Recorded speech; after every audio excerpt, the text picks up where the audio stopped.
Electrochemical series, short में ECS भी मैं इसको बोलता हूँ। बड़ी इंपॉर्टेंट इस चैप्टर के हिसाब से और JEE नीट के हिसाब से कंपटीशन में इससे रिलेटेड काफ़ी सारे क्वेश्चन पूछे जाते हैं और हो सकता है अप टू 10th क्लास तक भी, है ना। आपने जाने अनजाने में इन चीज़ों को पढ़ा होगा, रिएक्शन क्यों हो रही है, ऐसा क्यों हो रहा है, वैसा क्यों हो रहा है, तो उसके कई सारे रीज़न यहाँ आके 12th में आके हमें पता लगता है इलेक्ट्रोकेमिस्ट्री में। इलेक्ट्रोकेमिकल सीरीज है क्या ये? तो series obtain when elements are arranged, ठीक है, एलिमेंट्स आर अरेंज्ड इन, ठीक है ना। तो series obtain when elements are arranged in increasing order of their standard reduction potential is known as ECS, ठीक है।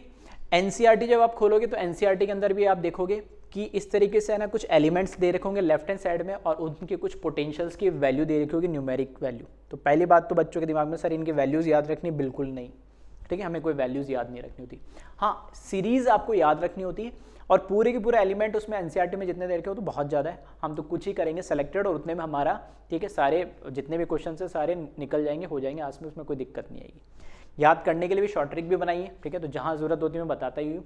और क्योंकि ये कंपलसरी आपको याद करनी ही पड़ेगी, अदरवाइज बहुत सारी आगे के जो टॉपिक चलने वाले, इलेक्ट्रोलाइटिक सेल जो पढ़ने वाले, इलेक्ट्रोलाइसिस हम जो पढ़ने वाले, वो फिर उसमें भी दिक्कत होने वाली है आपको। तो ये सीरीज याद होना जरूरी ही जरूरी। इससे बाद अगर आपको चैप्टर को समझना है तो पहले वाले में इतना काम नहीं आ रहा, लेकिन इससे बाद पूरे चैप्टर में काम आएगा, तो इसलिए इसकी इंपॉर्टेंस और बढ़ जाती है। तो NCERT के अंदर जो ये सीरीज दे रखी उसमें इसमें डिफरेंस ये कि NCERT को मैंने पहले ही बोला, जैसे NCERT ने क्या बोला, हमारे पास दो तरह के पोटेंशियल होते हैं, ऑक्सीडेशन और रिडक्शन। तो NCERT रिडक्शन को स्टैंडर्ड मान के चलती है, वो हर चीज़ रिडक्शन के हिसाब से देती है। बाय डिफॉल्ट वो बोलता है कि पोटेंशियल बताओ, तो भी वो रिडक्शन की बात करती है। तो NCERT ने decreasing order of reduction potential के अकॉर्डिंग एलिमेंट्स को अरेंज करा है।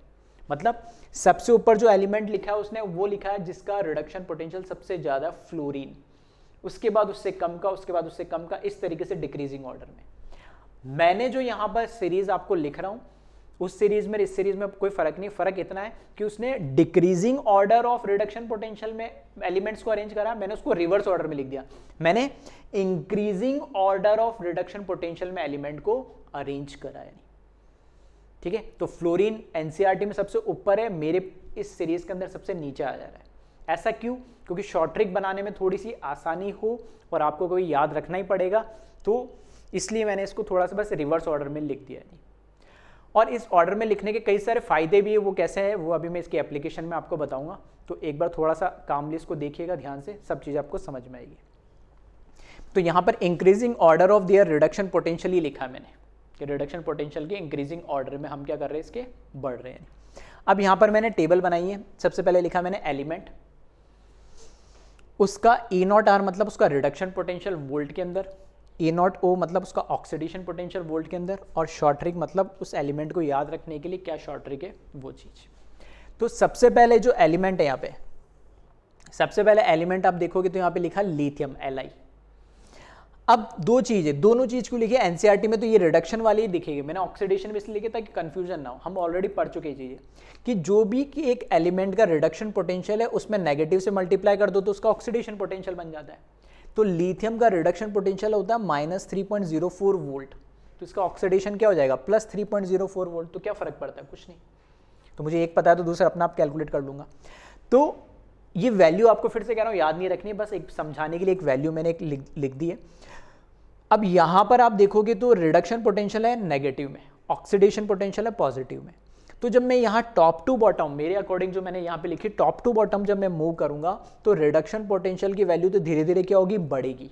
मतलब ये नेगेटिव से 0 0 से फिर पॉजिटिव होती जाएगी, और जो ऑक्सीडेशन पोटेंशियल है ये घटेगी, पॉजिटिव से पहले 0 होगी, 0 से फिर नेगेटिव होगी। क्यों? क्योंकि ये दोनों एक दूसरे के वाइस वर्सा रिवर्स ही तो चलते हैं, नेगेटिव सिंबल है। तो ये जो मैंने यहाँ पर लिखी है इलेक्ट्रोकेमिकल सीरीज, वो increasing order of reduction potential या फिर मैं ऐसे ही बोल सकता हूँ decreasing order of oxidation potential के अकॉर्डिंग लिखी। दोनों चीज मैंने साइमल्टेनियसली साथ साथ लिख दी, ठीक है। चलिए, तो जैसे ये एलिमेंट यहाँ पर लिखे मैंने, ठीक है, शॉर्ट ट्रिक की मैं बाद में बात करूंगा। तो यहाँ पर लिथियम, फिर पोटेशियम, स्ट्रॉन्शियम, कैल्शियम, सोडियम, इस तरीके से, है ना। तो ये दिख रहा है यहाँ पे, मैंने बनाया भी इस तरीके से, इसको ध्यान से देखोगे, ठीक है। तो यहाँ पे देखोगे तो यहाँ पे मैंने लिखा इंक्रीजिंग, मतलब ये जो रिडक्शन पोटेंशियल है नीचे जाने पे इंक्रीज हो रहा है। यहाँ लिखा मैंने डिक्रीजिंग, मतलब रिडक्शन पोटेंशियल नीचे जाने, सॉरी ऑक्सीडेशन पोटेंशियल नीचे जाने पे क्या हो रहा है, डिक्रीज हो रहा है।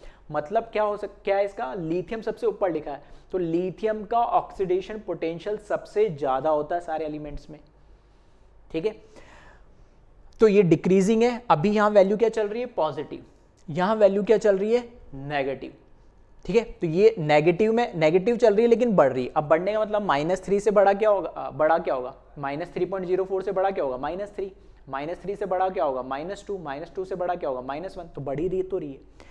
इधर 3 है तो 3 से छोटा क्या होगा, 2, 2 से छोटा 1, इस तरीके से, ठीक है। तो इंक्रीजिंग, यहाँ डिक्रीजिंग, ये नेगेटिव चल रही है, यहाँ पॉजिटिव चल रही है वैल्यू, ठीक है। फिर आगे बढ़ोगे यहाँ पे तो कैल्शियम, सोडियम, मैग्नीशियम, एल्यूमिनियम आ जाएगा, ठीक है। अभी भी वैल्यू इसी ऑर्डर में, यहाँ पर क्या हो रही है, इंक्रीज हो रही है, और यहाँ पे वैल्यू क्या हो रही है, डिक्रीज हो रही है, ठीक है। फिर मैग्नीशियम के बाद आओगे तो मैग्नीशियम, जिंक, क्रोमियम, आयरन आ गया, ठीक है। अभी भी वही कहानी चल रही है यहाँ पे। उसके बाद आयरन, कैडमियम, कोबाल्ट, निकिल, अभी भी यहाँ पे इंक्रीजिंग और ये डिक्रीजिंग ऑर्डर में चल रहा है, ठीक है। फिर यहाँ पे आ जाओ आप, निकिल, कोबाल्ट, निकिल, टिन और लेड, पी भी आ जाएगा। जैसे यहाँ पे हाइड्रोजन आया, देखने वैल्यू दोनों 0 0 आ गई। क्यों, क्योंकि हमने पढ़ा ही था ये, IUPAC ने माना है ये कि हाइड्रोजन को एक स्टैंडर्ड इलेक्ट्रोड SHE माना है उसने, और उसके इलेक्ट्रोड पोटेंशियल उसने क्या लिया, 0 लिया। अब वो चाहे एनोड हो या चाहे कैथोड हो, ठीक है, उसको एनोड हाफ सेल बना लो या कैथोड हाफ सेल बना लो, उसका ऑक्सीडेशन पोटेंशियल की बात करो या रिडक्शन पोटेंशियल की बात करो, उसकी वैल्यू 0 होनी है। तो ऑक्सीडेशन 0 होगी तो रिडक्शन 0, या मैं ऐसे बोल सकता हूँ रिडक्शन 0 तो ऑक्सीडेशन 0, कोई फर्क नहीं पड़ता। तो ये वैल्यू जो यहाँ पर आपको देख रहे होगे, नेगेटिव से बढ़ती बढ़ती बढ़ती बढ़ती कहाँ पर आई, 0, बढ़ रही है, नेगेटिव से 0 बढ़ी है। और यहाँ पॉजिटिव थी, वहां से कम होती होती होती कहाँ पर आई है, 0, मतलब कम हो रही है, ये भी दिख रहा है। अब इसके बाद में जो वैल्यूज चल रही है वो क्या होगी, ये 0 से अब और क्या होगी, ये क्या हो रही थी, बढ़ रही है, तो इस 0 से क्या होगी, बढ़ेगी, इंक्रीज होगी, मतलब 0 से बढ़ी 0.1, 0.2, 0.3, इस तरीके से। और ये 0 से क्या होगी, इधर डिक्रीज हो रही है तो और छोटी क्या होगी, 0 से -0.1, -0.23, इस तरीके से, ठीक है। तो यहां पर मैं लिख देता हूं ये वैल्यू, अब अभी भी यहां पर, अभी भी ये वैल्यू, ये यहां पर क्या हो रही है, इंक्रीजिंग, इंक्रीज ही हो रही है, और अभी भी ये वैल्यू यहां पर डिक्रीजिंग ही चल रही है, ठीक है। और इंक्रीजिंग है, बट अब ये वैल्यू कैसी हो गई, पॉजिटिव हो गई। इससे पहले ये वैल्यू कैसे आ रही थी, नेगेटिव आ रही थी, जबकि ये वैल्यू इससे पहले पॉजिटिव आ रही थी, अब कैसे आएगी, ये नेगेटिव स्टार्ट हो जाएगी। आ रही बात समझ में, चलिए। तो हाइड्रोजन के बाद अगर मैं बात करूं तो कॉपर आ जाएगा, आयोडीन आ जाएगा, सिल्वर आ जाएगा, ठीक है। देन मरकरी आ जाएगा, मरकरी के बाद लेड आ गया, ब्रोमीन आ गया, ऑक्सीजन आ गया, फिर क्लोरीन आ गया, गोल्ड आ गया, और फ्लोरीन लास्ट में आ गया। फिर फ्लोरीन के लिए बस मैंने वैल्यू लिख दी, तो ये वाली क्या बढ़ रही थी, तो वहाँ देखना -3 लिथियम के लिए, यहाँ क्या आ गया, +2, मतलब वहाँ से माइनस से स्टार्ट हुई, हाइड्रोजन पे 0 आई और फिर ये प्लस में स्टार्ट हो गई। सेम कहानी यहाँ पर, लिथियम में ये वैल्यू ऊपर उधर क्या थी, पॉजिटिव थी, हाइड्रोजन तक 0 आई और फिर यहाँ पर आके नेगेटिव हो गई, ठीक है। तो ये तो ये बात। अब आपको NCERT में जितने एलिमेंट्स यहाँ लिखे हुए ना, उतने सारे एलिमेंट नहीं लिखे, उनमें से कुछ ही लिखे मैंने, सारे नहीं लिखे, हो सकता है उससे कुछ एक्स्ट्रा भी हो सकता है कुछ कम भी हो, लेकिन इस तरीके से लिखे गए ताकि आपको याद रखने में दिक्कत ना हो। याद कैसे रखना है, तो उसके लिए आपको एज इट इज़ ये टेबल बनाना और short trick as it is आप लिख लेना। अब इसको एक छोटी सी कहानी के फॉर्म में मैं आपको बता रहा हूँ ताकि थोड़ा सा आपको भी याद रहे, है ना, और इसको याद रखने में आपको आसानी हो। तो कैसे इन सबको एक साथ याद रखना, लिथियम, पोटेशियम, स्ट्रोंशियम, कैल्शियम, ठीक है। मैं एक बार थोड़ा सा इसको जूम आउट कर देता हूँ, फिर बाद में देख लेना, ठीक है। इतना आपको दिख रहा होगा, lithium, potassium, strontium, calcium, sodium, magnesium, aluminium, इन सबको एक साथ याद रखना आप।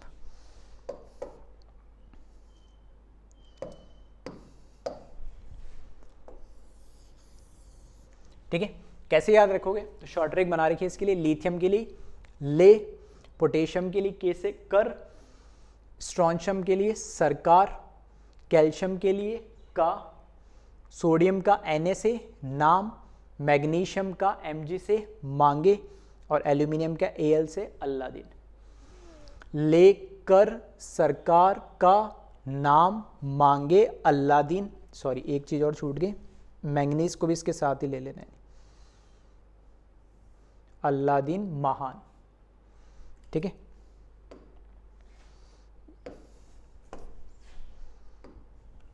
तो लिथियम से लेके मैग्नीशियम तक एक साथ इसको याद रखना, लेकर सरकार का नाम मांगे अल्लादीन महान। ठीक है, हिंदी में लिखा मैंने। इसके अलावा आपको लगता है कि नहीं मैं इससे बेटर शॉर्ट ट्रिक बना सकता हूँ, इधर ये न्यूमेरिक्स को और कुछ भी लिखता हूँ, वो आपकी इच्छा है। बस अल्टीमेटली हमारा गोल ये है कि आपको याद होनी चाहिए। अब याद आप इस तरीके से करते हो या कैसे करते हो, कोई बोलता है कि नहीं सर एनसीईआरटी में जैसे लिखा मैं तो वैसे ही याद कर लूँगा और मेरे को याद है, तो कोई दिक्कत नहीं, मुझे कोई दिक्कत नहीं है, आपको कन्वीनियंट और कंफर्टेबल होना चाहिए। ठीक है, तो मेरी तरफ से मैं बता रहा हूँ, बाकी आप कैसे भी याद रखें, लेकिन याद होना ज़रूरी है।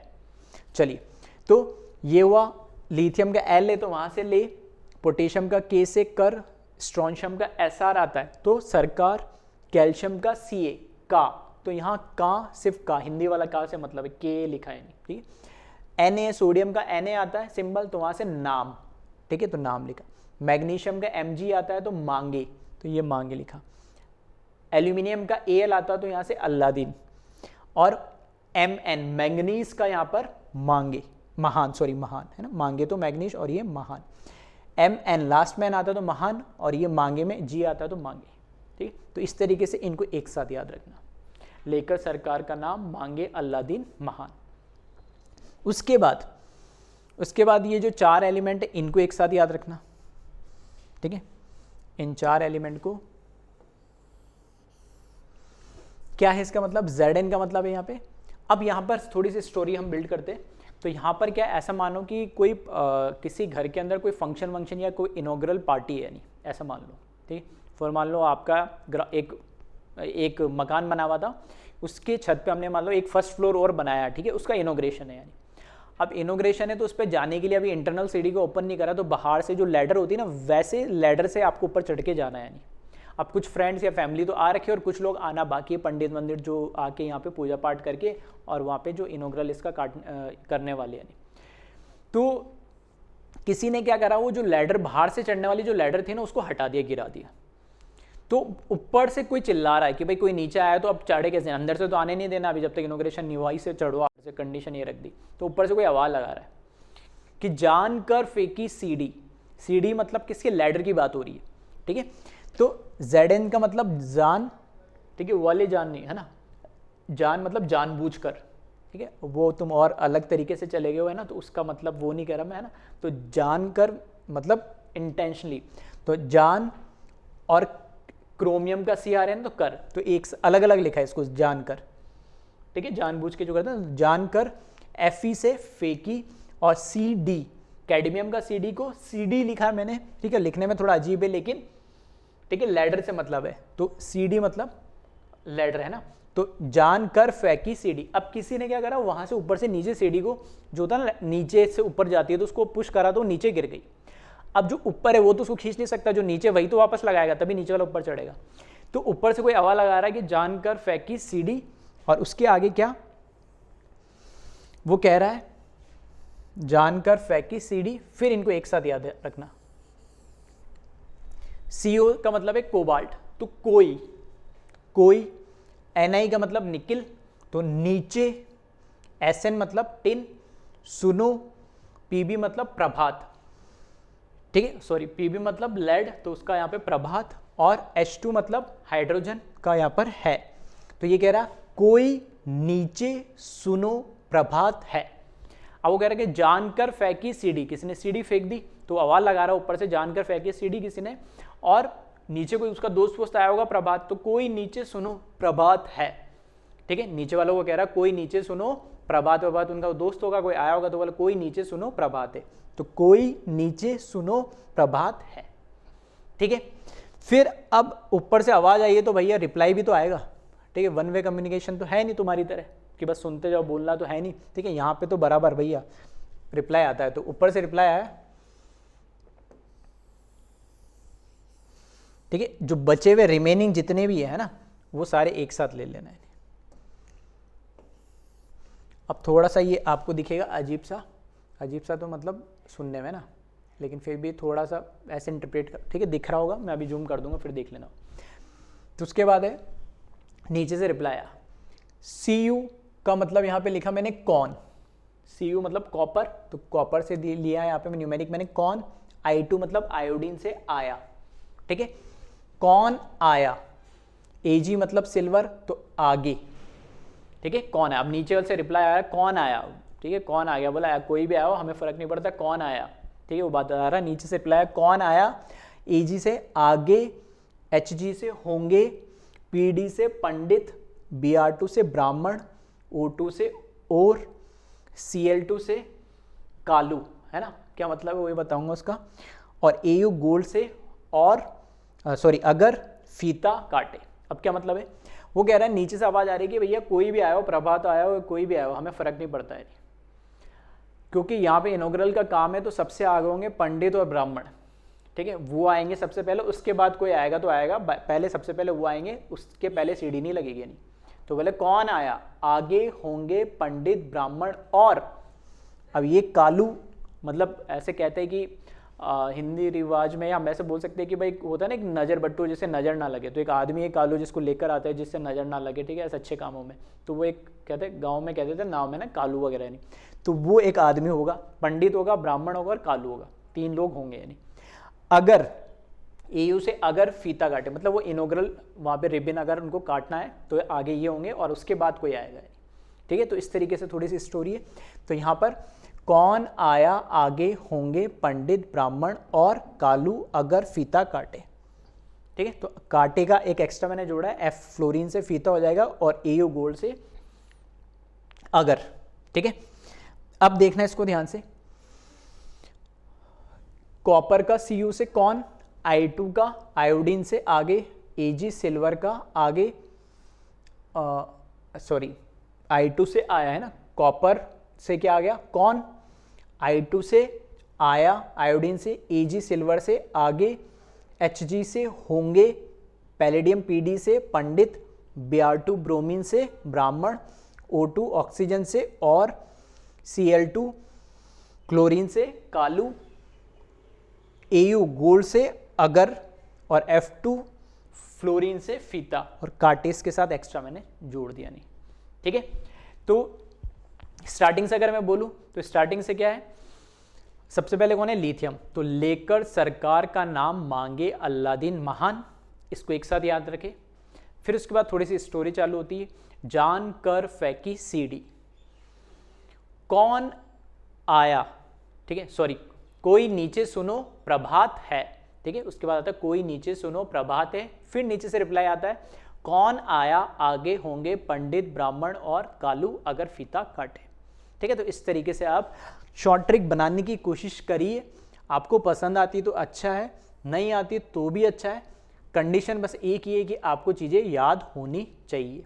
अब याद आप शॉर्ट ट्रिक से रखते हो या डायरेक्ट रखते हो वो आपकी इच्छा है, बट याद होना जरूरी है, वरना आगे का चैप्टर, ठीक है, इस पे इतना टाइम मैंने इसलिए दिया क्योंकि याद होना जरूरी है, और याद नहीं होगा तो आगे का चैप्टर आपके लिए थोड़ा सा, ठीक है, समझ में तो आता है लेकिन फिर क्वेश्चन सॉल्व नहीं होंगे, तो इस चीज़ का ध्यान रखिएगा, ठीक है। तो चलिए स्टार्टिंग से एक बार वीडियो पॉज करें और इसी तरीके से टेबल बना के और इसको कॉपी करना ताकि याद रखने में आसानी होगी, ठीक है। तो वीडियो पॉज करें और कॉपी करें।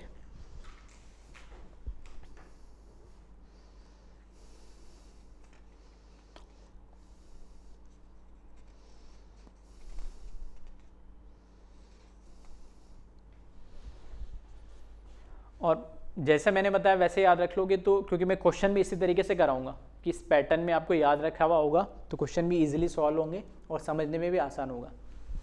तो कोशिश करें इसी वे में लिखे और इसी वे में याद कर ले तो ज़्यादा अच्छा है।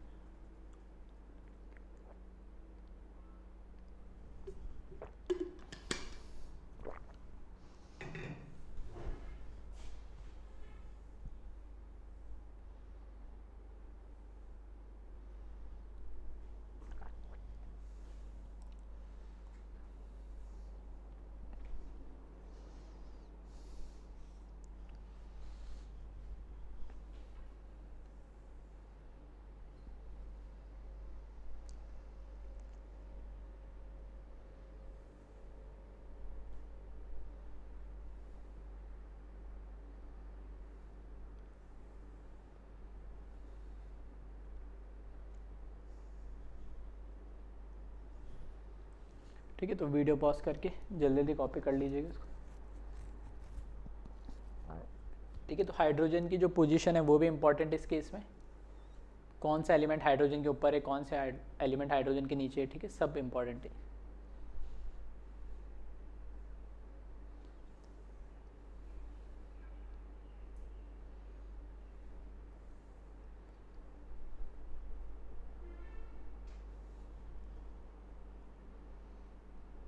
ठीक है, थोड़ा सा ऊपर नीचे हो गया होगा तो Br के आगे ब्राह्मण लिखा है, O2 के आगे और लिखा है, और क्लोरीन के आगे कालू लिखा है। ठीक है, फिर गोल्ड के आगे अगर।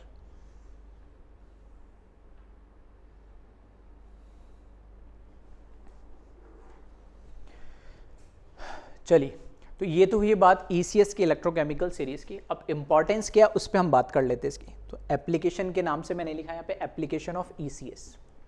ठीक है, कुछ चीज़ें हम पढ़ भी चुके हैं तो उन्हीं के बारे में डिस्कस करेंगे। तो मैंने बोला भी था जब हम ECS इलेक्ट्रोकेमिकल सीरीज पढ़ेंगे तब ये रीज़न वापस आपको मैं समझाऊंगा। पहला पॉइंट लिखा है इसमें, higher is the standard reduction potential, short में SRP लिखा मैंने स्टैंडर्ड रिडक्शन पोटेंशियल के लिए। More will be the tendency to be reduce and hence substance will be stronger oxidising agent. अगर किसी एलिमेंट का जितना ज़्यादा स्टैंडर्ड रिडक्शन पोटेंशियल होगा, ठीक है, दो चीज ही होगा, या तो ऑक्सीडेशन पोटेंशियल या रिडक्शन पोटेंशियल। तो अगर रिडक्शन पोटेंशियल ज्यादा होगा तो वो रिड्यूस होना चाहेगा, अगर वो खुद रिड्यूस होगा तो दूसरे को क्या करेगा, ऑक्सीडाइज करेगा, और दूसरे को ऑक्सीडाइज करेगा तो अच्छा ऑक्सीडाइजिंग एजेंट होगा। ठीक है, सब चीजें इंटर रिलेटेड है। जितना ज्यादा रिडक्शन पोटेंशियल उतना ही ज्यादा वो क्या होगा, रिड्यूस होगा, उतना ही दूसरे को ऑक्सीडाइज करेगा और उतना अच्छा ऑक्सीडाइजिंग एजेंट होगा। तो वही लिखा, higher is the standard reduction potential that is SRP, more will be the tendency to be reduced and hence substance will be stronger oxidizing agent। ठीक है, तो वीडियो पॉज करें, कॉपी करते चले, साथ के साथ एक एक पॉइंट में एक्सप्लेन कर देता हूँ। तो अगर आपको दो एलिमेंट के स्टैंडर्ड रिडक्शन पोटेंशियल पता है तो आप बता सकते हो दोनों में से अच्छा ऑक्सीडाइजिंग एजेंट कौन होगा, या कौन ज़्यादा बेटर रिड्यूस होगा या ऑक्सीडाइज होगा। न्यूमेरिकल वैल्यू आपको दे रखी है तब तो आप देख के डायरेक्ट बता दोगे, दिक्कत नहीं है। लेकिन अगर न्यूमेरिकल वैल्यू नहीं दे रखी तो आपको ECS याद होनी चाहिए, तभी आप कंपेयर कर पाओगे। आ रही मेरी बात समझ में, तभी इस तरह के क्वेश्चन हो पाएंगे। सेम इसी तरीके से सेकंड पॉइंट लिखा है, lower is the standard reduction potential that is SRP, reduction potential के रेफरेंस में बात करी मैंने SRP, और higher is the standard oxidation potential SOP बोल दिया मैंने। तो लोअर SRP होगा तो SOP ज़्यादा हो जाएगा, या SOP कम होगा तो SRP ज़्यादा हो जाएगा। ठीक है, वाइस वर्सा ऐसे चलेगा। तो more will be the tendency to oxidise, hence substance will be strongest reducing agent. बिल्कुल उसका रिवर्स है कि अगर मैंने बोला रिडक्शन पोटेंशियल ज़्यादा है तो एलिमेंट खुद क्या होगा, रिड्यूस होगा, तो दूसरे को ऑक्सीडाइज करेगा तो ऑक्सीडाइजिंग एजेंट होगा। अगर रिडक्शन पोटेंशियल कम है तो क्या होगा, उसका ऑक्सीडेशन पोटेंशियल ज्यादा होगा, और ऑक्सीडेशन पोटेंशियल ज्यादा है तो खुद क्या होगा, ऑक्सीडाइज होगा, दूसरे को क्या करेगा, रिड्यूस करेगा, तो अच्छा कैसा हो जाएगा, रिड्यूसिंग एजेंट हो जाएगा। ठीक है, कॉपी करें ये पॉइंट भी।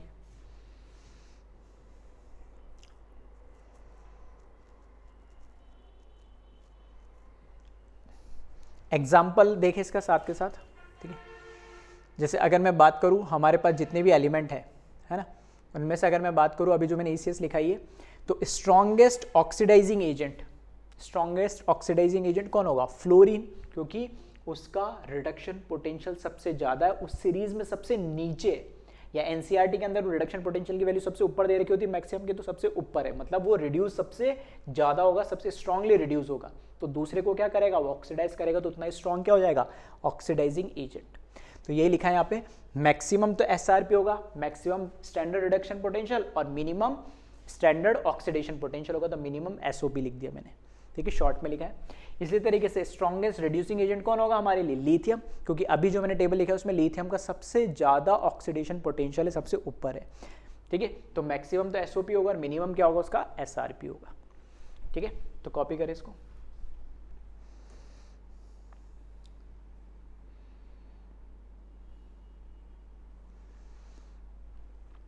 फिर देखिए इसमें ये इंपॉर्टेंट नोट है, मैंने अपने हिसाब से लिखा है ताकि चीज़ें कन्वीनियंट हो, है ना, एग्जाम में जल्दी जल्दी हम क्वेश्चन कर पाए, उसके अकॉर्डिंग मैंने इस तरीके से चीज़ें लिखी। मैंने लिखा है above element can reduce below element and below element can oxidise above element in ECS। अब हमें क्या होता है, कई बार 2 एलिमेंट 3 एलिमेंट दे देगा और कंपेयर करेगा कौन किसको ऑक्सीडाइज कर पाएगा, कौन किसको रिड्यूस कर पाएगा। सिंपल सा लॉजिक है। जो मैंने मेरे हिसाब से जो अभी मैंने लिखी इलेक्ट्रोकेमिकल सीरीज, उसमें मैंने ऊपर उस एलिमेंट को रखा है जिसका ऑक्सीडेशन पोटेंशियल सबसे ज़्यादा है और नीचे उस एलिमेंट को रखा है जिसका रिडक्शन पोटेंशियल सबसे ज़्यादा है, जैसे फ्लोरीन। तो मैंने बोला जो ऊपर अबाव, उस सीरीज के अंदर अबाव मतलब 2 एलिमेंट ऐसे हैं, एक ऊपर और एक नीचे। तो जो ऊपर वाला एलिमेंट होगा मेरे अकॉर्डिंग उसका हमेशा ऑक्सीडेशन पोटेंशियल ज़्यादा है और जो नीचे वाला एलिमेंट होगा उसका हमेशा रिडक्शन पोटेंशियल ज़्यादा होगा। दोनों में जब कंपेयर कर रहा हूँ तो ऊपर वाला एलिमेंट हमेशा क्या होना चाहेगा, ऑक्सीडाइज, और नीचे वाला एलिमेंट क्या होना चाहेगा, हमेशा रिड्यूस होना चाहेगा। तो ये लिखा है above element can reduce below element. तो अगर ऊपर वाला एलिमेंट क्या करेगा, ऑक्सीडाइज होगा, तो नीचे वाले को क्या करेगा, अपना आप दोनों की रिएक्शन कराऊंगा तो क्या करेगा, वो रिड्यूस ही करेगा ना। ठीक है, अभी एग्जांपल्स में भी समझ में आएगा। तो above element can reduce below element and below element can oxidise above element. ठीक है, ये वाइस वर्सा चीजें हैं। तो वीडियो पॉज करें, कॉपी और इस पॉइंट को फिर से फर्दर, ठीक है, अभी अपन एग्जांपल्स देखते, क्वेश्चन देखते, उसमें और अच्छे समझ में आएगा।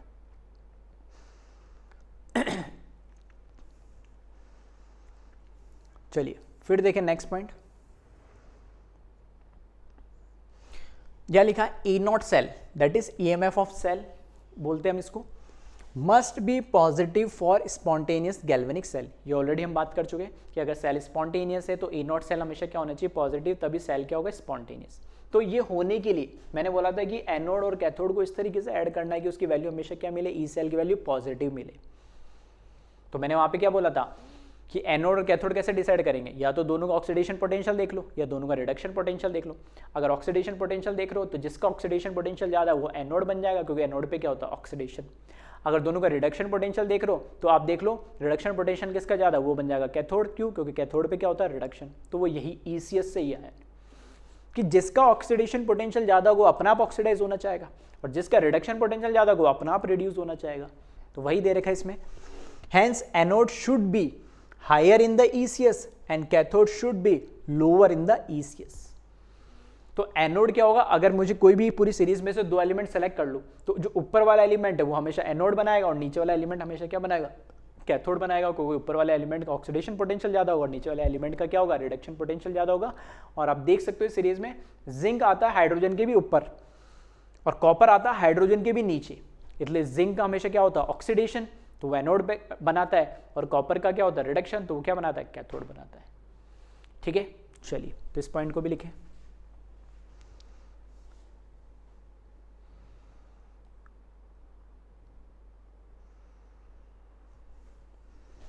ठीक है, और इसके साथ में इसका एग्जाम्पल भी लिख ले, वो मैंने लिख ही दिया है। Anode above in the ECS, cathode below in the ECS। Example के लिए एनोड जिंक और cathode positive, sorry cathode copper लिया, ये अबाव है और ये below element.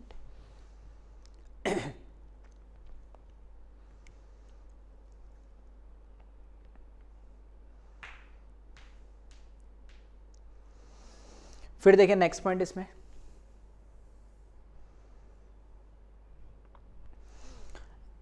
Elements present above in the series displace element present below in the series from its salt solution. Simple सी बात है, आपको बस इतना से ध्यान रखना, जो ऊपर वाला एलिमेंट है ना सीरीज में उसका ऑक्सीडेशन होगा, नीचे वाले का रिडक्शन होगा। अब फॉर एग्जांपल मैंने ये रिएक्शन लिख दिया, होगी या नहीं होगी मुझे नहीं पता, आप तो देख ले बस हो क्या रहा है। तो यहाँ पर अगर मैं देखूँ इसको, यहाँ पे जिंक का ऑक्सीडेशन स्टेट क्या है, 0 फ्री स्टेट में। यहाँ पे कॉपर का क्या हो गया, +2, कोई सल्फेट का क्या होता है, -2। फिर यहाँ पे जिंक का फिर से +2 हो जाएगा और कॉपर यहाँ पे फ्री स्टेट में आ गया तो 0। तो यहाँ पे मैं बोल रहा हूँ जिंक का तो क्या हो रहा है, ऑक्सीडेशन, और कॉपर का क्या हो रहा है, रिडक्शन। अब जिंक और कॉपर में से किसका ऑक्सीडेशन और किसका रिडक्शन होना चाहिए, तो आपको ये पता होना चाहिए जिंक और कॉपर में से इस सीरीज में ECS में ऊपर और नीचे कौन है। तो मुझे पता है जिंक ऊपर होता है और कॉपर क्या होता है, नीचे। नहीं पता तो एक बार आप देख ले, याद हो जाएगा तो आपको ही पता लग जाएगा। तो जिंक ऊपर है तो जिंक हमेशा क्या होना चाहेगा, ऑक्सीडाइज। तो देखना ऑक्सीडाइज हो रहा है, क्या हो रहा है। कॉपर नीचे होता है तो कॉपर क्या होना चाहेगा, रिड्यूस। तो कॉपर +2 से 0 रिड्यूस हो रहा है। तो बिल्कुल ये रिएक्शन क्या है, फीजिएबल है, रिएक्शन होगी। तो इस तरीके से कौन से रिएक्शन होगी कौन से नहीं होगी वो भी हम ये देख के बता सकते हैं। ठीक है, तो जिंक क्या करेगा, कॉपर को डिस्प्लेस कर देगा इसके सॉल्ट सॉल्यूशन से, मतलब इसको ये रिड्यूस कर देगा और खुद क्या हो जाएगा, ऑक्सीडाइज हो जाएगा। क्योंकि जिंक की ऑक्सीडेशन पोटेंशियल ज़्यादा है तो वो ऑक्सीडाइज होगा और कॉपर का रिडक्शन पोटेंशियल ज़्यादा तो वो रिड्यूस होगा। दोनों फेवरेबल कंडीशन है तो हो रही है। नेक्स्ट अगर मैं इसका रिवर्स लिख देता, ठीक है, अब की बार मैंने क्या करा, इसका रिवर्स लिख दिया, तो रिवर्स में आप देखेंगे 0 ऑक्सीडेशन स्टेट +2 ऑक्सीडेशन स्टेट। अब अगर मान लो यहाँ पे मैंने लिख दिया नो रिएक्शन, अगर यहाँ पर रिएक्शन में लिख भी देता, चलो इसको हटाते और अपन रिएक्शन लिखते तो यहाँ पर क्या बनता, यहाँ पर क्या बनता हमारे पास, कॉपर सल्फेट बनता, प्लस यहाँ पर मेरे पास क्या बनता, जिंक बनता। ये होती रिएक्शन, एक बार के लिए मान लिया ये रिएक्शन हो जाती। ऑक्सीडेशन स्टेट देखें यहाँ पे, कॉपर 0 से +2 में आता और जिंक +2 से किस में आता, 0 में आता। अब हमें पता है कि जिंक तो हमेशा क्या होना चाहेगा, ऊपर है तो ऑक्सीडाइज होना चाहेगा, तो ये +2 से यहाँ पर ये रिएक्शन होने के लिए 0 रिड्यूस होना पड़ेगा, तो वो नहीं होना चाह रहा क्योंकि इसका तो ऑक्सीडेशन पोटेंशियल है, या तो ये Zn+2 में रहना चाहेगा या उससे ऊपर, तो कोई पॉसिबल नहीं है, तो नीचे तो नहीं जाना चाहेगा। कॉपर क्या है, कॉपर से कॉपर +2 ऑक्सीडाइज हो रहा है, जबकि कॉपर तो क्या होना चाहता है, रिड्यूस होना चाहता है, अपनी जगह पे स्टेबल जगह, वो ऑक्सीडाइज क्यों होगा, तो दोनों ही फेवरेबल कंडीशन नहीं है। जिंक ऑक्सीडाइज होना चाहिए, तो वो ऑक्सीडाइज फॉर्म में है ऑलरेडी, तो उससे नीचे नहीं जाना जाएगा। कॉपर रिड्यूस होना चाहिए, अपने लोअर स्टेट फॉर्म में होना चाहिए, तो है ऑलरेडी, और उससे ज्यादा नीचे नहीं जाएगा, ठीक है। तो बट यहाँ पे उल्टा हो गया, क्या उल्टा हो गया कि कॉपर तो ऑक्सीडाइज हो रहा है +2 में और जिंक रिड्यूस हो रहा है, जबकि हमें पता है कि कॉपर तो नीचे वाला एलिमेंट है तो ऑक्सीडाइज हो ही नहीं सकता, वो तो रिड्यूस होना चाहिए, तो नहीं हो रहा है, और जिंक ऊपर वाला एलिमेंट है तो वो ऑक्सीडाइज होना चाहिए, तो वो भी रिड्यूस हो रहा है, तो उल्टा हो रहा है। तो ये रिएक्शन इसलिए यहाँ पे जो मैंने लिखा था नो रिएक्शन, मतलब ये रिएक्शन इसलिए नहीं होगी। आ रही बात समझ में? तो इस तरीके से हम रिएक्शन में पता कर सकते हैं कौन सी होती है और कौन सी नहीं होती है, ठीक है। तो वीडियो पॉज करो, कॉपी करें इसको।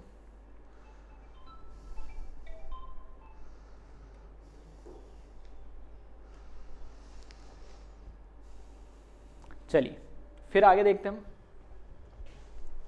Next point.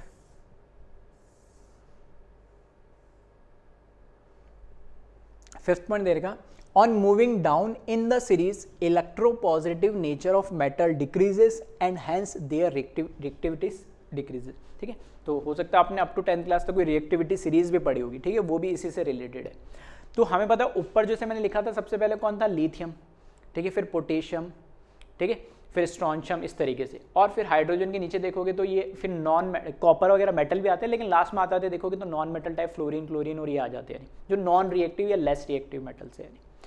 तो जो ऊपर है इस सीरीज के अंदर वो हाईली रिएक्टिव होते हैं, और जैसे जैसे सीरीज में हम डाउन की साइड चलेंगे तो उनकी रिएक्टिविटी क्या होती जाती, कम होती जाती है।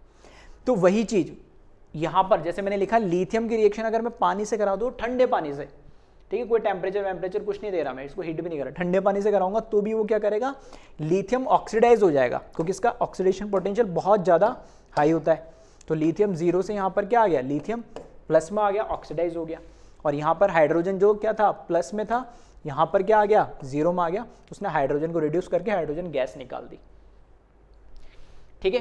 तो लिथियम ऊपर है, हाइड्रोजन नीचे है, तो दोनों फेवरेबल कंडीशन है, ऑक्सीडाइज कर दिया, लिथियम ऑक्सीडाइज हो गया, हाइड्रोजन को रिड्यूस करके गैस के फॉर्म में उसको लिबरेट कर दिया, तो रिएक्शन हो जाती है ठंडे पानी के साथ। थोड़ा सा हम और नीचे जब आएंगे, लाइक आयरन, कोबाल्ट, निकल, जिंक, इनमें से किसी भी एलिमेंट की रिएक्शन H2 से कराएंगे तो ठंडे पानी के साथ नहीं हो पाती, क्योंकि थोड़ी सी उनकी ऑक्सीडेशन पोटेंशियल कम हो जाता है, तो उनकी रिएक्टिविटी भी कम हो जाती है। तो थोड़ा सा पानी को हमें क्या हॉट करना पड़ेगा, गर्म करना पड़ेगा, तब ये रिएक्शन हो जाएगी, वापस मेटल हाइड्रोक्साइड मिलेगा करस्पॉन्डिंग जो भी है, और साथ में हाइड्रोजन गैस लिबरेट हो जाएगी, ठीक है।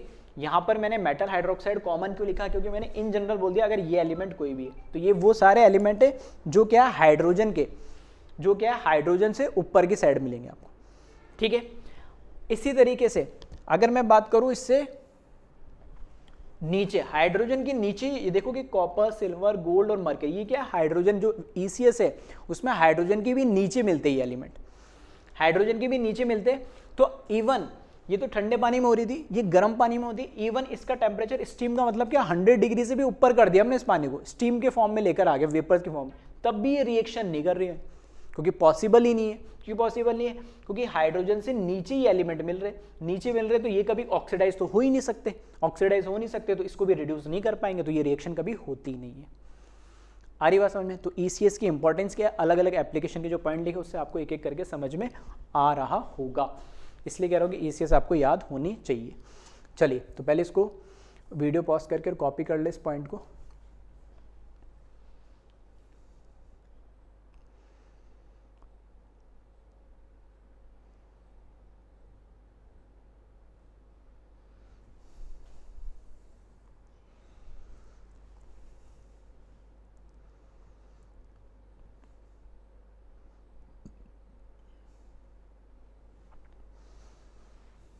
चलिए नेक्स्ट पॉइंट देखिए इसमें,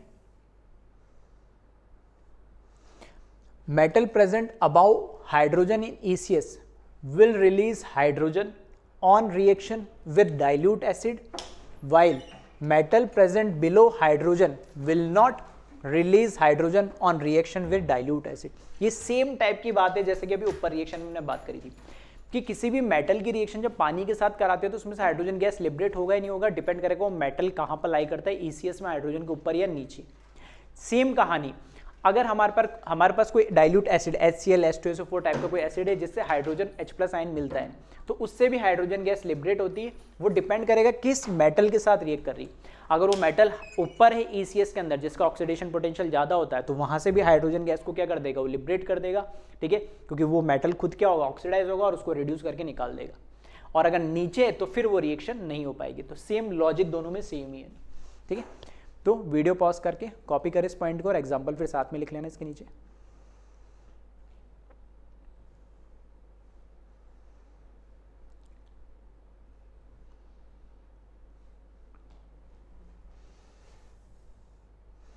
ठीक है, तो एग्जाम्पल में आप देख भी सकते हो कि आयरन के साथ जब H2SO4 की रिएक्शन करवा रहे हैं डाइल्यूट तो आयरन सल्फेट प्लस H2 मिल जा रहा है। क्यों?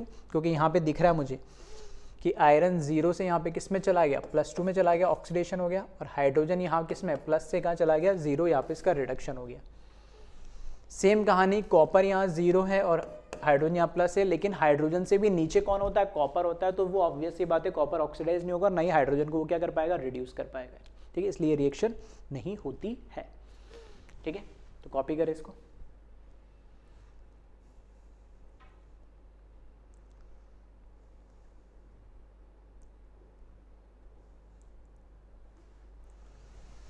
चलिए, तो ये कुछ कॉमन पॉइंट्स थे, एप्लीकेशन के फॉर्म में मैंने लिखा दिए। अब इन पे क्वेश्चंस क्या कैसे कैसे आते हैं वो हम ट्राई कर लेते कुछ। तो फर्स्ट क्वेश्चन देखिए, identify which reaction is possible. ठीक है, तो एक साथ काफ़ी सारे रिएक्शन लिख दी मैंने, तो आपको ये बताना है कौन सी रिएक्शन होगी नहीं होगी। ठीक है, तो लॉजिक आपको आप समझ में आ ही गया होगा। जैसे एक एग्जांपल और मैं बता देता हूँ, जैसे फ्लोरीन है तो ऑक्सीडेशन स्टेट की अगर मैं बात करूँ फ्लोरीन की, तो यहाँ पर क्या है, 0 फ्री स्टेट में यहाँ पे, तो यहाँ पे 0, ये प्लस में, ये क्या -1 है क्लोरीन, यहाँ पर पोटेशियम प्लस में है, फ्लोरीन माइनस में है, और यहाँ पे क्लोरीन 0। तो अल्टीमेटली पोटेशियम में तो कोई चेंज नहीं आ रहा है, चेंज किसमें आ रहा है, फ्लोरीन और क्लोरीन में। तो फ्लोरीन 0 से जा रहा है -1 और क्लोरीन जा रहा है -1 से 0।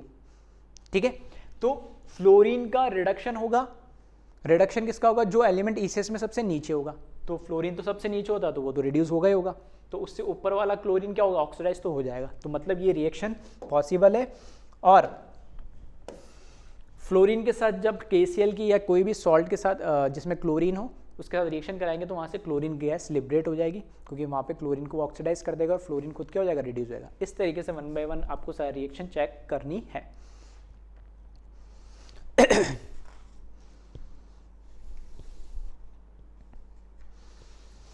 ठीक है, चलिए, तो आपने कर लियो तो चेक कर लेते जल्दी जल्दी। अब 0 -1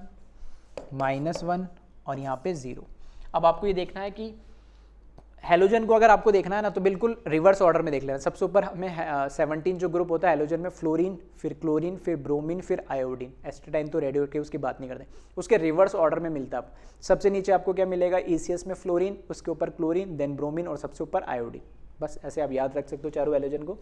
तो ब्रोमीन और क्लोरीन में से क्लोरीन नीचे होता है तो क्लोरीन क्या होगा, खुद रिड्यूस होगा। अब यहाँ पे क्लोरीन -1 से यहाँ पे 0 तो ऑक्सीडाइज हो रहा है, तो ब्रोमीन थोड़ी उसको ऑक्सीडाइज कर देगा, कोई क्लोरीन तो ऑलरेडी नीचे। तो ये रिएक्शन बिल्कुल पॉसिबल नहीं है, ये रिएक्शन होगी नहीं।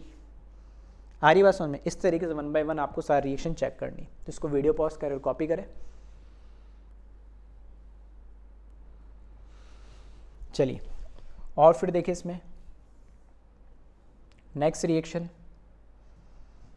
यहाँ पे 0, यहाँ पे -1, यहाँ पे -1, यहाँ पे 0। तो फ्लोरीन का तो ऑक्सीडेशन कर दिया, तो ये तो पॉसिबल ही नहीं है कि फ्लोरीन का कोई ऑक्सीडेशन कर दे, तो ये रिएक्शन भी पॉसिबल नहीं है। नेक्स्ट रिएक्शन देखें, ब्रोमीन 0, आयोडीन -1, ब्रोमीन -1 और आयोडीन 0। तो ब्रोमीन और आयोडीन में से नीचे कौन होगा, ब्रोमीन। जो नीचे होगा उसका रिडक्शन होगा, तो ब्रोमीन नीचे है तो देखना इसका रिडक्शन हो रहा है क्या, बिल्कुल हो रहा है। तो ये रिएक्शन बिल्कुल पॉसिबल है। ठीक है। तो इस तरीके से आपको 1 बाय 1 रिएक्शन सारी चेक करनी है। नेक्स्ट देखिए जिंक वाली, तो यहाँ पे 0, मैग्नीशियम +2 और मैग्नीशियम 0। जिंक और मैग्नीशियम में मैग्नीशियम ऊपर होता है तो उसका ऑक्सीडेशन होगा, तो मैग्नीशियम का तो यहाँ पर इस रिएक्शन में रिडक्शन हो रहा है, तो ये पॉसिबल ही नहीं है रिएक्शन, ठीक है। तो यहाँ पर ये रिएक्शन नहीं होगी, ठीक है। तो वीडियो पॉज करें, कॉपी करें इसको।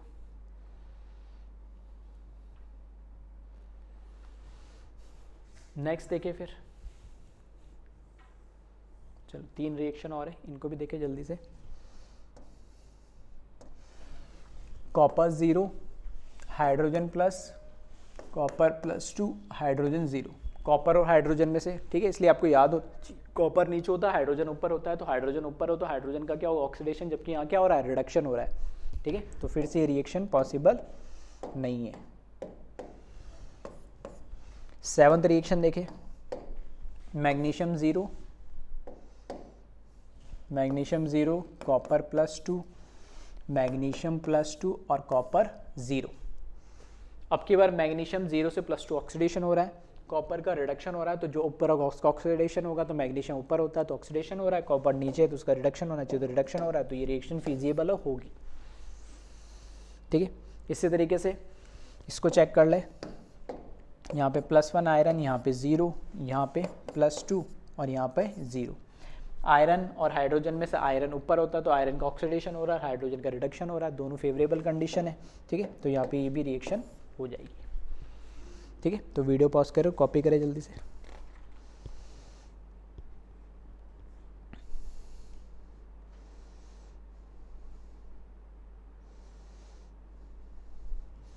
चलिए फिर देखते हैं नेक्स्ट टाइप का क्वेश्चन। तो इसमें दे रखा है determine order of oxidising power of given elements, ठीक है। अननोन के फॉर्म में ले रखे मैंने ABCD, हो सकता है कोई एक्चुअल में एलिमेंट दे दे, फ्लोरीन, क्लोरीन, ब्रोमीन या कोई भी जिंक, कॉपर, आपको उसमें भी कंपेयर कर सकते हो। अब अननोन है तो ऑब्वियसली बात है, मुझे यहाँ पे न्यूमेरिक वैल्यू दे दी, तो कैसे करोगे, ठीक है। सिंपल क्वेश्चन होता है लेकिन छोटी छोटी सी गड़बड़ होती है, मैं वो बताने की कोशिश करूंगा। आपसे पूछा ऑक्सीडाइजिंग पावर जैसे मतलब दूसरे को क्या करे, ऑक्सीडाइज करे, दूसरे को ऑक्सीडाइजिंग पावर मतलब दूसरे को ऑक्सीडाइज करे, मतलब ऑक्सीडाइजिंग एजेंट की बात हो रही है अल्टीमेटली, ठीक है। अब ऑक्सीडाइजिंग एजेंट अच्छा कौन होगा, जितना अच्छा ऑक्सीडाइजिंग एजेंट होगा उतनी उसकी ऑक्सीडाइजिंग पावर होगी। अब ऑक्सीडाइजिंग पावर किसकी अच्छी होगी, जो खुद अच्छा जल्दी रिड्यूस होगा, जो खुद रिड्यूस होगा वो खुद उसका, मैं बोल सकता हूँ उसका रिडक्शन पोटेंशियल क्या होना चाहिए, सबसे ज्यादा होना चाहिए। मतलब जो ECS के अंदर जो नीचे की साइड होगा उसका रिडक्शन पोटेंशियल ज्यादा है, तो रिडक्शन पोटेंशियल उसका ज्यादा है तो खुद क्या होगा, रिड्यूस होगा, दूसरे को क्या करेगा, ऑक्सीडाइज करेगा, तो उसकी ऑक्सीडाइजिंग पावर भी ज्यादा होगी, ऐसे भी आप समझ सकते हैं। तो अल्टीमेटली मुझे कंपेयर क्या करना है, इनका रिडक्शन पोटेंशियल। अब ध्यान से देखोगे तो +2 से A 0 पे आ रहा है, तो इधर तो क्या दे रखा है, रिडक्शन। ब्रोमीन का 0 से +2 इसका ऑक्सीडेशन दे रखा है, -2 से 0 इसका भी ऑक्सीडेशन और +2 से +4 इसका भी ऑक्सीडेशन। तो हमें तो क्या चाहिए, रिडक्शन पोटेंशियल कंपेयर करना है, तो पहले तो कोशिश क्या करें, चारों को हम रिडक्शन पोटेंशियल के फॉर्म में लिख ले ताकि कंपेयर कर पाए। तो ये तो रिडक्शन पोटेंशियल है ही, ये ऑक्सीडेशन है तो इसको रिवर्स कर दूं, ठीक है। तो पहला काम तो हम ये कर लें, यहां पर सबसे पहले हम A की बात करें, है ना। तो यहां पर मैंने क्या करा, ठीक है। और जिसको समझ में आ गया तो आप वीडियो पॉज करके सॉल्व कर सकते हैं और चेक करना कि मैं आंसर, ऐसा ऑप्शन भी आपको मिल जाएंगे उसमें सही लिखा है नहीं लिखा, ठीक है। तो सबसे पहले मैं लिख रहा हूँ E0 2+ से A में आ रहा है, रिडक्शन पोटेंशियल की वैल्यू है, और रिडक्शन पोटेंशियल की जो वैल्यू है वो हमने दे रखी है यहाँ पे -1.4 वोल्ट, -1.4 वोल्ट। फिर B की अगर मैं बात करूँ तो वहाँ में ऑक्सीडेशन पोटेंशियल की वैल्यू दे रखी है, तो उसको मेरे को क्या करना है, रिडक्शन में कन्वर्ट करना है। तो E0 रिवर्स कर दो, B+2 को B कर दो, और ये जो वैल्यू है देखना यहाँ पे उल्टा करा तो ये भी उल्टी हो जाएगी, ये मुझे क्या दे रखी है, ऑक्सीडेशन की, तो रिडक्शन की करनी तो +2.4 हो जाएगी, तो यहाँ पे +2.4 वोल्ट हो जाएगी। इधर तो फिर से ऑक्सीडेशन की दे रखी है तो इसको भी रिवर्स कर दे, और यहाँ पे भी ऑक्सीडेशन के तो इसको भी रिवर्स कर दे। तो यहाँ भी E0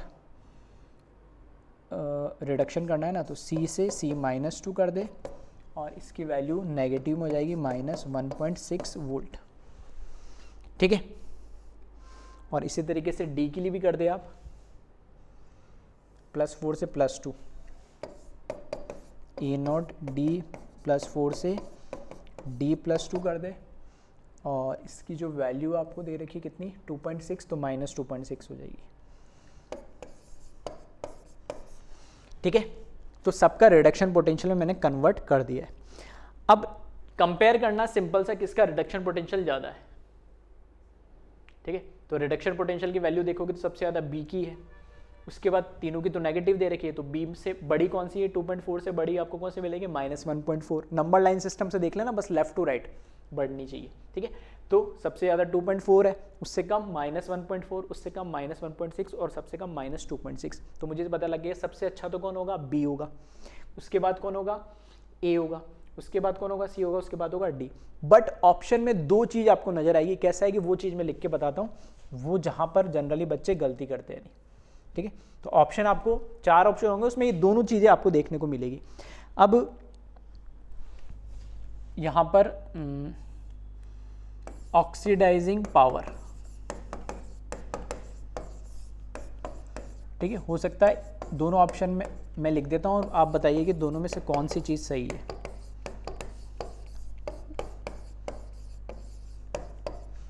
ठीक है, एक ऑप्शन में आपको लिख के देगा ये इस तरीके से बी ए, ठीक है, और सी -2 और डी +2।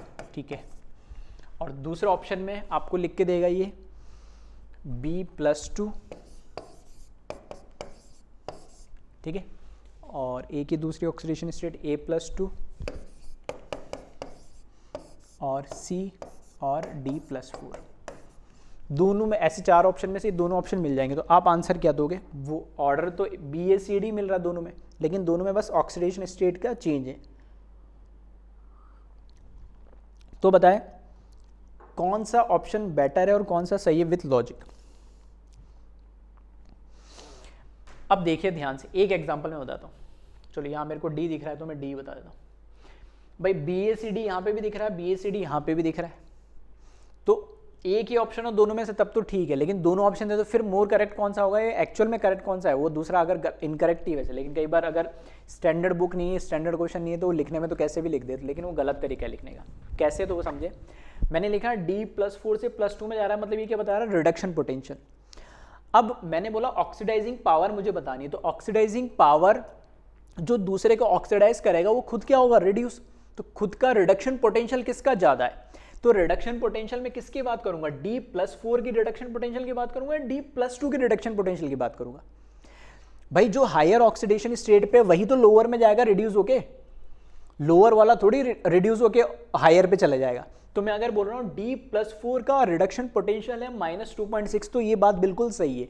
बट मैं कह रहा हूँ कि डी +2 का रिडक्शन पोटेंशियल -2.6 है, तो ये गलत है, यानी क्योंकि +4 +2 में रिड्यूस होगा तो वो रिडक्शन पोटेंशियल है, +2 तो +4 में ऑक्सीडाइज होगा तो वो तो उल्टा हो जाएगा।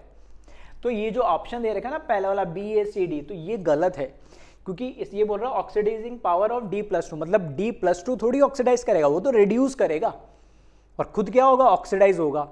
जबकि डी +4 खुद रिड्यूस होगा और दूसरे को क्या करेगा, ऑक्सीडाइज करेगा। आ रही बात समझ में, मैंने क्या बोला, ध्यान से। नहीं समझ में आया तो वीडियो को रिवाइंड करके ध्यान से फिर से सुनना है। जो हायर ऑक्सीडेशन स्टेट पे वही तो क्या होगा, रिड्यूस होगा, और खुद रिड्यूस होगा तो दूसरे को क्या करेगा, ऑक्सीडाइज करेगा। जो लोअर ऑक्सीडेशन स्टेट पे वो तो वहां से ऑक्सीडाइज होगा, खुद रिड्यूस थोड़ी होगा फर्दर। तो ध्यान रखना। तो यहां पर मैं अगर बात करूं, अगर ऑप्शन आपको दे रखा होता तो ये ऑप्शन तो बिल्कुल गलत है और ये ऑप्शन बिल्कुल सही है। जबकि ए बी सी डी के अकॉर्डिंग देखूंगा तो आपको लगेगा सेम ही है। ठीक है, बस यहाँ पे एक चीज़ और लिख देता हूँ ताकि आप ध्यान रखिए। आपको कंपेयर क्या करना है, ऑक्सीडाइजिंग पावर। ठीक है, वर्बली तो मैंने समझा दिया है, बस थोड़ा सा लिख और देता हूँ। ऑक्सीडाइजिंग पावर आपको कंपेयर करना था, that is oxidise other and reduce itself, जो खुद रिड्यूस हुए नहीं, दैट इज उसका reduction potential, high reduction potential होना चाहिए उसका।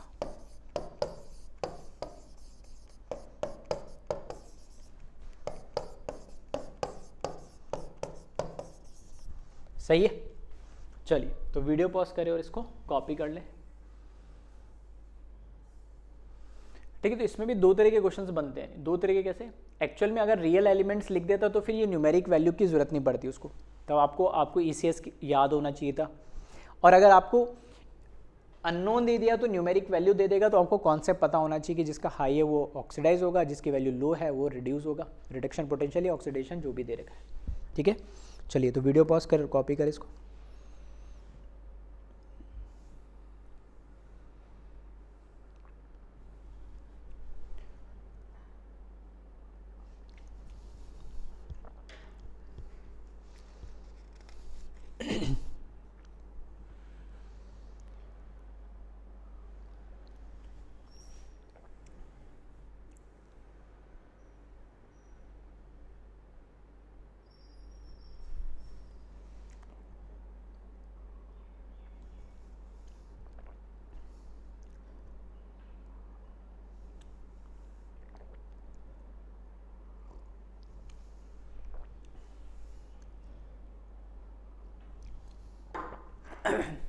चलिए नेक्स्ट क्वेश्चन देखिए। इसमें यहाँ पे देखोगे 3-4 रिएक्शन दे दिए और फिर उसने पूछा determine order of reducing power of ABCD and H2। ठीक है, ABCD 4 तो अननोन है, H2 हाइड्रोजन, इन सब की रिड्यूसिंग पावर का ऑर्डर पूछा, मतलब कौन ज़्यादा रिड्यूस करेगा कौन कम करेगा, इस तरीके से। तो इस तरीके के क्वेश्चन को कैसे सॉल्व करें। ठीक है, तो अब देखिए इसमें आपको क्या करना है, जो आपको रिएक्शन सॉरी जो रिएक्शन आपको दे रखी है, ठीक है, उसको सिंपली आप क्या करें। चलो पहले तो आप इसको वीडियो को पॉज करके कॉपी कर ले इस क्वेश्चन को, फिर मैं इसी क्वेश्चन में यहीं पे लिख दे रहा हूँ, है ना, सॉल्यूशन इसका। चलिए अब देखना इसमें क्या करना है आपको। यहाँ पे लिखा ए की रिएक्शन जब H2SO4 से हो रही है तो कोई रिएक्शन नहीं हो रही। तो अभी हमने पढ़ा था एप्लीकेशन के अंदर कि कोई डाइल्यूट एसिड है उसके साथ किसी एलिमेंट की रिएक्शन कराते तो वो उसको क्या करता है, हाइड्रोजन वहाँ से रिप्लेस कर देता है। कब करता है रिप्लेस? जब वो हाइड्रोजन के ऊपर एलिमेंट लाई करता है। सेम पानी के साथ भी होता है। तो अगर ये इसको ये रिएक्शन नहीं हो रही, रिएक्शन नहीं होने का मतलब क्या, ए इसको रिप्लेस नहीं कर पा रहा है, मतलब वो हाइड्रोजन के क्या होगा, नीचे प्रेजेंट होगा। यानी बस इतना ही मुझे पता करना था। ठीक है, तो यहां से देखना जब रिएक्शन नहीं हुई, अगर ये रिएक्शन हो जाती, अगर रिएक्शन हो जाती तो मैं बोलता कि इसने इसको हाइड्रोजन को रिप्लेस कर दिया, मतलब हाइड्रोजन के ऊपर वो एलिमेंट लाई कर रहा है क्योंकि उसका ऑक्सीडेशन पोटेंशियल ज्यादा है, तो वो ऑक्सीडाइज हो जा रहा है और खुद क्या हो जा रहा है, रिड्यूस। फॉर एग्जांपल ये रिएक्शन क्या होती है, अगर हो जाती तो रिएक्शन हो जाती इस तरीके से, मान लो A2SO4 होती प्लस यहाँ पर क्या निकलता, हाइड्रोजन गैस निकलती। तो यहाँ पर मैं बोलता कि 0 से यहाँ पर फॉर एग्जांपल मैंने मान लिया +1 हो, मुझे नहीं पता वैलेंसी, +1 मान ली, और यहाँ से क्या हो रहा है, ये प्लस से कहाँ आ गया, 0 पे आ जा रहा है। नहीं तो ये एलिमेंट तो ऑक्सीडाइज हुआ और हाइड्रोजन क्या हुआ, रिड्यूस हुआ। तो ये कब होता है, जब ये हाइड्रोजन से ऊपर ए एलिमेंट लाई करता है, लेकिन ये रिएक्शन हो ही नहीं रही है, दैट मीन्स वो हाइड्रोजन से नीचे लाई कर रहा है एलिमेंट। बस मुझे इतना ही पता करना था। तो मैं खुद की अपनी ECS बना लूंगा अगर मुझे ये पता लग जाएगा। तो यहाँ पर मैंने क्या लिखा है, यहाँ पर बस मैंने इस तरीके से लिख लिया कि इन दोनों में से A और H में से, हाइड्रोजन और H में से ऊपर कौन है और नीचे कौन है। तो मुझे पता लग गया हाइड्रोजन ऊपर है और A नीचे, ये पहला पॉइंट मुझे पता लग गया। ECS बना रहा हूँ ऊपर। ठीक है, सेकंड रिएक्शन देखें, यहाँ पे कोई C एलिमेंट है, HCl के साथ रिएक्शन कर रहा है और C एलिमेंट का मुझे नहीं पता, लेकिन प्लस तो होगा ही। ठीक है, और हाइड्रोजन क्या हो जाएगा, 0। C यहाँ पे ऑक्सीडाइज हो रहा है, हाइड्रोजन यहाँ पे रिड्यूस हो रहा है। अब के बाद मैं बोल सकता हूँ कि हाइड्रोजन से ऊपर C एलिमेंट लाई कर रहा है। नहीं सही है, क्योंकि रिएक्शन तो हो रही है। तो यहाँ पर मैंने बस इतना लिख दिया कि इनमें से H और C में से ऊपर कौन होगा, तो यहाँ पर मुझे C एलिमेंट ऊपर होगा और H नीचे होगा। ये दूसरा कंक्लूजन आ गया मेरा यहाँ से। ठीक है, थर्ड देखिए, इसमें थर्ड रिएक्शन फिर से D की रिएक्शन करा रहे हैं हम C के साथ। ठीक है, तो फॉर एग्जांपल यहाँ पे +2 ले लेता हूँ, सल्फेट है, तो यहाँ पर ये +2 हो जाएगा, यहाँ पर 0 हो जाएगा। अब कई बच्चों को सर यहाँ 0 और +1 लिया, ठीक है, चलो इसको भी +2 ले लेता हूँ, करेक्ट हो जाएगा और बेटर। ठीक है, इसको भी मैं +2 ले लेता हूँ, चलो ठीक है। अच्छा, उसकी तो ज़रूरत ही नहीं हो, एक को तो मैंने ऐसे लिया, चलो कोई दिक्कत नहीं। या फिर मैं इसको ASO4 लिखता तो करेक्ट होता है, सॉरी। ठीक है, तो हालांकि इससे कोई फ़र्क नहीं पड़ना है। चलो अब ठीक है, तो इसको भी +2 कर देता हूँ। अब ठीक है, अब इसमें क्या है कि D CSO4 के साथ रिएक्शन कर रहा है, तो D ने क्या करा, C को रिप्लेस कर दिया, तो C यहाँ पर निकल गया और D इसके साथ जुड़ गया, मतलब D का तो क्या हो रहा है ऑक्सीडेशन और C का क्या हो रहा है रिडक्शन। अब जिसका ऑक्सीडेशन हो रहा है, किसका ऑक्सीडेशन हो रहा है, D का, तो ये रिएक्शन हो रही है, मतलब D ऑक्सीडेशन कब होगा, जब वो सीरीज के अंदर क्या होगा, ऊपर लाई करेगा, तो D सीरीज के अंदर ऊपर मिलेगा और C का रिडक्शन और मतलब सीरीज के अंदर नीचे मिलेगा। तो C और D में से मुझे देखना ऊपर और नीचे कौन है, तो D ऊपर होगा और C नीचे होगा। तो तीसरा कंक्लूजन यहाँ पर मैं लिख देता हूँ कि D ऊपर होगा और C नीचे होगा। सही है। लास्ट रिएक्शन देखें इसी तरीके से, तो यहाँ पे 0 ले लेता हूँ, यहाँ पे A के लिए +2 ले लेता हूँ, यहाँ पे फिर से कोई रिएक्शन हो ही नहीं रही है, तो फर्स्ट से कंक्लूजन कर सकते हैं हम, अगर रिएक्शन हो रही होती तो B क्या करता, A को रिप्लेस करता, मतलब B कहाँ और होता ऊपर, लेकिन ये रिएक्शन नहीं हो रही है, मतलब इसको रिप्लेस नहीं कर पा रहा, मतलब B कहाँ है, A के नीचे लाई कर रहा है ECS में, इलेक्ट्रोकेमिकल सीरीज में। तो यहाँ से मैंने लिखा A ऊपर होगा और B नीचे होगा। तो इन 4 रिएक्शन से मैंने ये 4 कंक्लूजन निकाले। ठीक है, इसको भी चलो इस कलर से लिख देता हूँ, H2 और A को।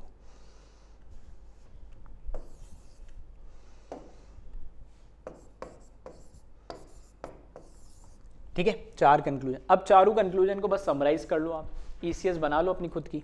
कैसे बनानी खुद की ECS, तो इसमें देखें यहाँ पे, चलो यही कर देता हूँ मैं साइड में।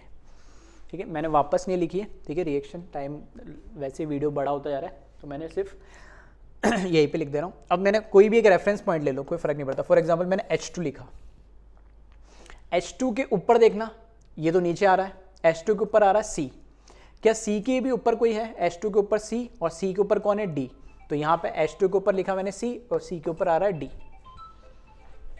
ठीक है, फिर H2 के नीचे देखना, H2 के नीचे कौन है, A, तो यहाँ पे लिखा मैंने A के भी नीचे कोई है, तो A के नीचे है B। अब कहीं से भी चेक कर लो आप, ठीक है, A के नीचे B होना चाहिए, तो A के नीचे B है, D के नीचे C होना चाहिए, तो D के नीचे C है, C के नीचे H2 होना चाहिए, तो C के नीचे H2 है, और H2 के नीचे A होना चाहिए, तो H2 के नीचे A आ गया। तो ये मेरी एक क्या बन गई है, मैंने अपनी एक अलग से ECS बना ली है। और ये जो ECS है, इलेक्ट्रोकेमिकल सीरीज है, इसके अकॉर्डिंग क्या है, ये ऊपर जाएंगे तो ऑक्सीडेशन पोटेंशियल हायर होगा, जैसा कि मैंने अपने इसमें वीडियो में बताया, और नीचे जाएंगे तो रिडक्शन पोटेंशियल कम होगा यानी। ठीक है, अब इसमें क्वेश्चन क्या पूछा है, इसमें क्वेश्चन फिर वही पूछा है कि इसने पूछा है determine order of reducing power of A B C D and H2। तो बस अगर आपको ऑर्डर पता लग गया है तो रिड्यूसिंग पावर भी आप बता सकते हैं कि जो ऊपर होगा, आपको रिड्यूसिंग पावर बतानी, मतलब दूसरे को रिड्यूस करे तो खुद क्या होना चाहिए, ऑक्सीडाइज होना चाहिए, खुद क्या होना चाहिए, ऑक्सीडाइज होना चाहिए, तो खुद ऑक्सीडाइज कौन होगा सबसे ज़्यादा, D होगा, तो D C H2 A B, ये ऑर्डर आ जाएगा ऊपर से नीचे। ठीक है, तो आंसर मैं लिख देता हूँ यहाँ पे। ठीक है, तो मैंने समझा दिया किस तरीके से करना है, बस वो मैंने थोड़ा सॉरी, ठीक है,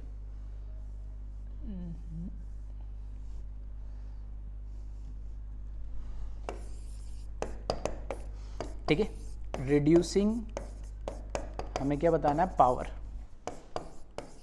रिड्यूसिंग पावर आपको बताना है, that means reduce other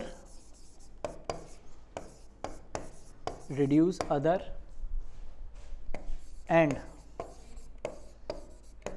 oxidize itself, मतलब वो एलिमेंट खुद ऑक्सीडाइज होगा और दूसरे को क्या करेगा, रिड्यूस करेगा। और ऑक्सीडाइज कौन होगा, जिसका ऑक्सीडेशन पोटेंशियल ज़्यादा होगा,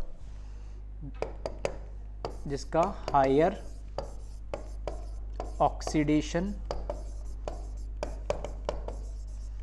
ऑक्सीडेशन पोटेंशियल होगा। और हायर ऑक्सीडेशन पोटेंशियल किसका होगा, जो सीरीज के अंदर ऊपर की तरफ मिलेगा। तो यहाँ पर बस ऑर्डर लिख दो आप,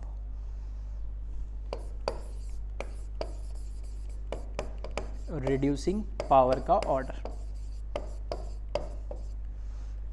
ठीक है, तो ऊपर से आप लिख दे डी सी फिर H2 फिर A और उसके बाद B, बस हो गया। तो ऐसे 4 दिख जाएंगे उन 4 अलग अलग ऑप्शन में, आप बता दीजिएगा बस।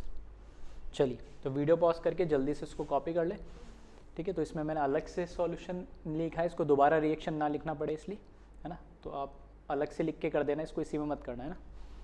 पहले क्वेश्चन उतार लेना, फिर चारों रिएक्शन को अलग से लिखना, फिर इस तरीके से सॉल्यूशन बना लेना उसका।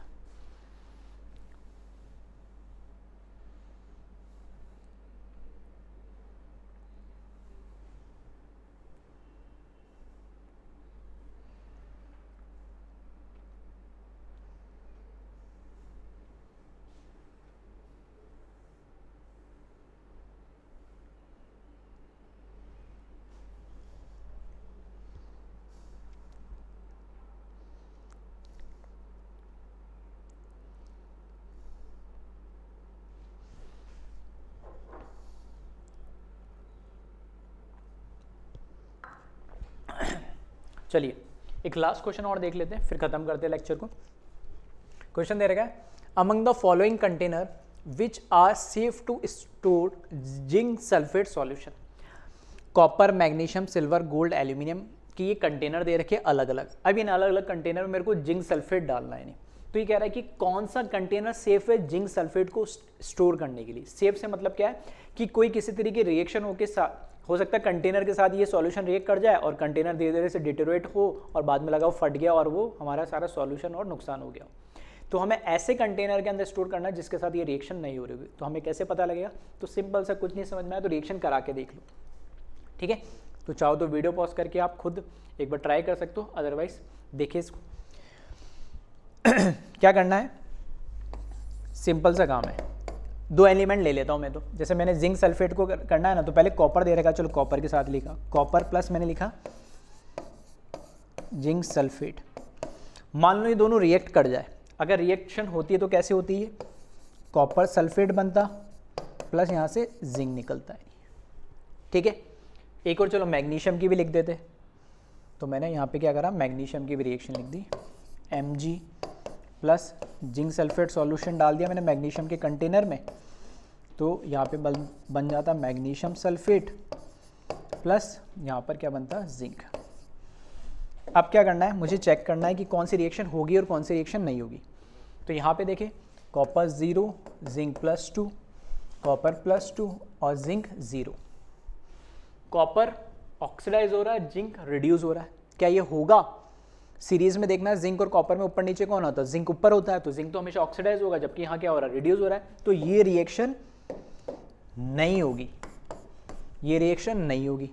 इसको चेक कर ले, इसको जब चेक करेंगे तो मैग्नीशियम 0, जिंक +2, यहाँ पे मैग्नीशियम +2, जिंक 0। मैग्नीशियम सीरीज में ऊपर होता है जिंक से ECS के अंदर, तो +2 के अंदर ऑक्सीडाइज होगा, बिल्कुल होगा। जिंक +2 से 0 में रिड्यूस होगा, बिल्कुल होगा, क्योंकि अब ऐसा नहीं हमेशा जिंक +2 में रहेगा, मैं हर बार बता रहा हूँ, दो एलिमेंट में कंपेयर करना है। तो यहाँ पे जिंक कॉपर में जिंक ऊपर है, तो यहाँ पे ये रिड्यूस नहीं होगा। लेकिन जिंक और मैग्नीशियम में मैग्नीशियम ऊपर है, तो वो जो ऊपर है वो ऑक्सीडाइज होगा, तो मैग्नीशियम ऑक्सीडाइज हो रहा है, जिंक रिड्यूस हो रहा है, तो रिएक्शन बिल्कुल होगी। और रिएक्शन होगी तो फिर ये खतरनाक काम हो जाएगा, ठीक है। तो ये रिएक्शन नहीं होगी, ये रिएक्शन होगी। तो हमें ऐसा कंटेनर चाहिए जिसके साथ रिएक्शन नहीं हो। जिसके साथ रिएक्शन होगी तो फिर तो सॉल्यूशन खराब हो जाएगा और उस कंटेनर के साथ वो रिएक्ट कर जाएगा। तो मैं ऐसे बोल सकता हूं कि जिंक से नीचे वाले जो एलिमेंट है उसके अंदर स्टोर करना जिंक सल्फेट को सेफ होगा, ताकि उनके साथ वो रिएक्शन नहीं कर पाएगा, क्योंकि ये हायर ऑक्सीडेशन स्टेट में इसको रिड्यूस नहीं कर पाएंगे। जबकि जो जिंक से ऊपर वाले एलिमेंट के कंटेनर है वो क्या करेंगे, जिंक को रिड्यूस कर देंगे और वो सॉल्यूशन के साथ रिएक्ट करके कंटेनर क्या हो जाएगा, डिटेरोरेट हो जाएगा। तो बस ये देख लीजिए जिंक से नीचे वाले कंटेनर कौन कौन से हैं। तो यहाँ पर एक तो हो गया कॉपर हो गया, दूसरा हो गया सिल्वर हो गया, एक हो गया गोल्ड हो गया, एल्यूमिनियम तो ऊपर मिलता है, ठीक है। तो कौन कौन से कंटेनर है, तो मैं यहीं पे मार्क कर दे रहा हूँ। एक तो कॉपर सेफ है, सिल्वर सेफ है और एक गोल्ड सेफ है। मैग्नीशियम में नहीं कराना, रिएक्शन हो जाएगी। एल्यूमिनियम में भी क्या हो जाएगी, रिएक्शन हो जाएगी। आ रही बात समझ में, ठीक है। तो इस तरह के लॉजिकल क्वेश्चन, ठीक, क्वेश्चन बहुत सारे, कितने टाइप के क्वेश्चन इसमें बन जाते हैं। बस कॉन्सेप्ट और लॉजिक एक ही है, ठीक है, जो आपको पता होना चाहिए ECS का, बस। चलिए, तो वीडियो पॉज करें और इसको कॉपी कर ले।